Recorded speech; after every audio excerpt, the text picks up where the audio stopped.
Halo, nama saya Gilan Briner. Saya mahasiswa Universitas Cyber Asia. Saya di kelas IT 202.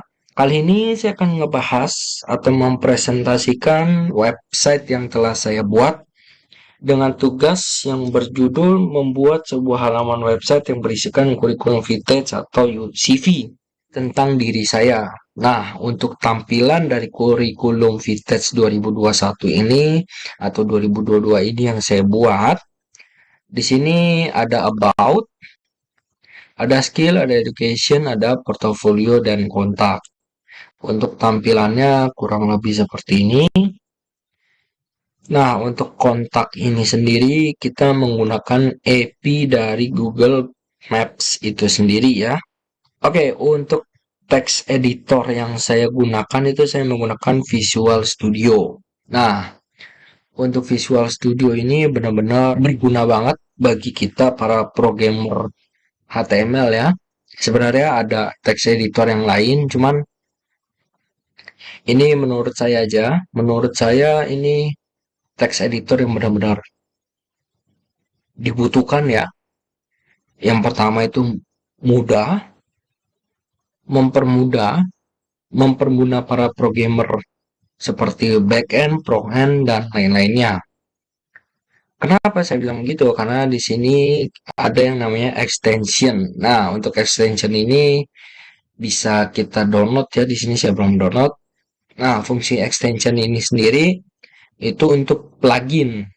Nah, namanya Visual Studio ini biasanya ada plugin. Nah, plugin ini benar-benar berguna banget bagi kita para programmer, mempermudah.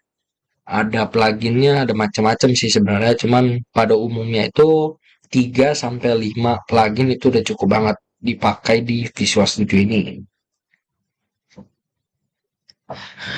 Oke, untuk HTML itu sendiri saya menggunakan yang namanya doctype HTML.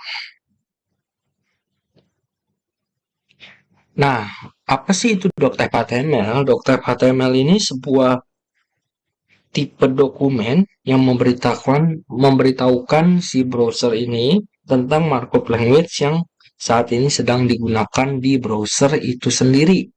Nah, ini karena kita menggunakan HTML, maka tampilan yang akan keluar ya HTML. Ya, tampilannya akan keluar HTML seperti ini. Ya, karena di sini saya menggunakannya doctype HTML, jadi yang keluar adalah type HTML. Nah, sebenarnya di sini, oke, sebelum kita lanjut,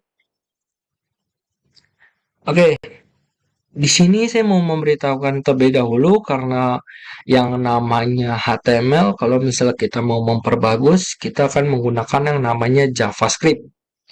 Nah, biasanya kalau JavaScript itu biasanya digunakan di hosting-hosting atau domain dan lain sebagainya ya. Berhubung di sini saya hanya memperlihatkan UI, hubung di sini saya hanya menampilkan UI utamanya saja, jadi yang keluar hanya seperti ini ya. Mungkin ada beberapa animasi yang tidak bisa kita lihat ya, tapi kurang lebih animasi yang dapat dilihat kurang lebih seperti ini. Kita akan diseret ke sini dan lain-lainnya ya. Oke, di sini kita akan ngebahas skrip-skrip yang saya gunakan. Di sini saya menggunakan HTML ya. Sudah pasti kalau HTML itu kita akan ngebuat sebuah fondasi awalnya dulu ya. Seperti bangunan aja, kita membuat sebuah fondasi awalnya agar kokoh di dalamnya gitu ya.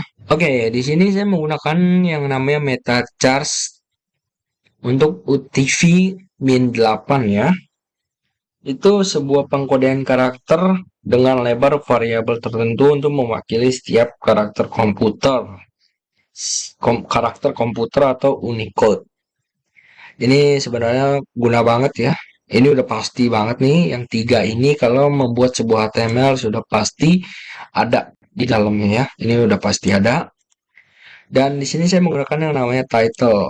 Nah, seperti yang saya bilang, karena di sini saya langsung dari foldernya itu sendiri mengklik ya. Seperti yang saya bilang ini saya langsung klik dari ininya. Jadi title ini nggak kebaca. Seharusnya title ini ada di atas ini. Seharusnya ya. Oke, selanjutnya itu ada link. Nah, link ini ada link rel dan juga ada link href. Nah, ini fungsinya apa sih?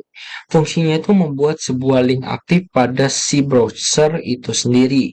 Contoh linknya itu ada font, ada AP, dan ada CSS. Nah, di sini kita menggunakan yang namanya folder, berarti kita ke CSS, lalu kita pilih CSS yang mau kita masukkan. Di sini ada font asm, kita klik font asm-nya, lalu kita CSS, dan ini ada CSS-nya ya yang saya gunakan. Kurang lebih contoh dari link itu seperti itu ya. Sebenarnya untuk dari HTML ini ada beberapa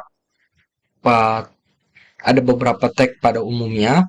Itu ada seperti head, body, menu, style,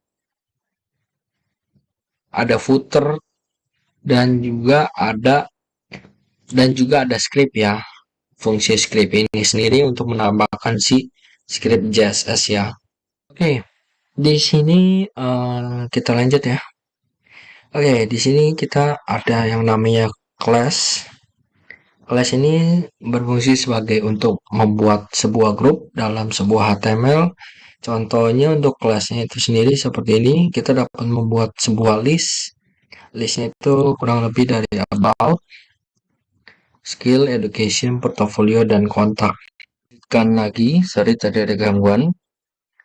Oke, di sini saya akan menjelaskan beberapa tag dari HTML lagi, mulai dari fungsi div, nav, atau navigation, biasa kita sebutnya elemen nav, dan juga ada H1 ya. Oke, untuk tag H1 ini biasa kita sebut dengan heading atau tag heading yang memiliki ukuran huruf terbesar, yaitu satu ini adalah tag heading pada HTML yang memiliki ukuran terbesar, ukuran font pada font 1 atau H1. Nah, untuk font H1 ini atau heading 1 ini itu paling terkecil itu adalah H6 ya. Ada H2, H3, H4, dan seterusnya. Tapi yang paling terkecil adalah H6. Nav ini biasanya itu dipakai untuk link major yang merujuk pada halaman lain pada website kita sendiri. Ini adalah fungsinya nav ya. Nih. Nah, makanya kenapa di sini ada nav, terus ada item-item dan link-linknya. Karena ya seperti yang tadi di awal, di sini ada about. Pada saat kita ngeklik si link ini, ya dari ke 5 link ini, maka dia akan tertunjuk ke UI yang sudah tersediain atau sudah tercantum di websitenya. Seperti itu kurang lebih ya. Div ini itu fungsinya itu biasa untuk mengelompokkan sebuah elemen atau tag-tag agar menjadi suatu grup. Nah, kalian bisa dilihat di sini ada div, ada class, ini akan menjadi satu. Ya, ini akan menjadi satu nih. Mulai dari sini, ini akan menjadi satu. Keseluruhannya akan menjadi satu. Itu fungsinya dari div. Jadi div ini sebagai grup gitu, kelompok. Kalau misalnya tidak ada grup atau tidak ada div, maka pada saat kita mengetik sebuah tag seperti misalkan paragraf atau list, maka keseluruhannya akan ikut. Jadi keseluruhan dari semua ini itu akan ikut tampilannya. Kurang lebih seperti itu ya. Terus juga sama, ada footer, ada navigation itu sama. Ini footer itu ini keseluruhan ini nih. Ini footer nih. Ini dari sini sampai sini ini disebut footer. Itu biasanya emang dipakai khusus untuk kredit dalam sebuah website. Untuk hak cipta juga fungsinya. Dulu dari saya Gilan Briner dari Universitas Cyber Asia. Terima kasih telah menonton video ini. Jika ada kata-kata yang kurang dipahamin atau kurang enak dibicarakan oleh saya atau yang dikeluarkan oleh saya. Selebihnya mohon maaf. Saya izin pamit. Terima kasih untuk video kali ini.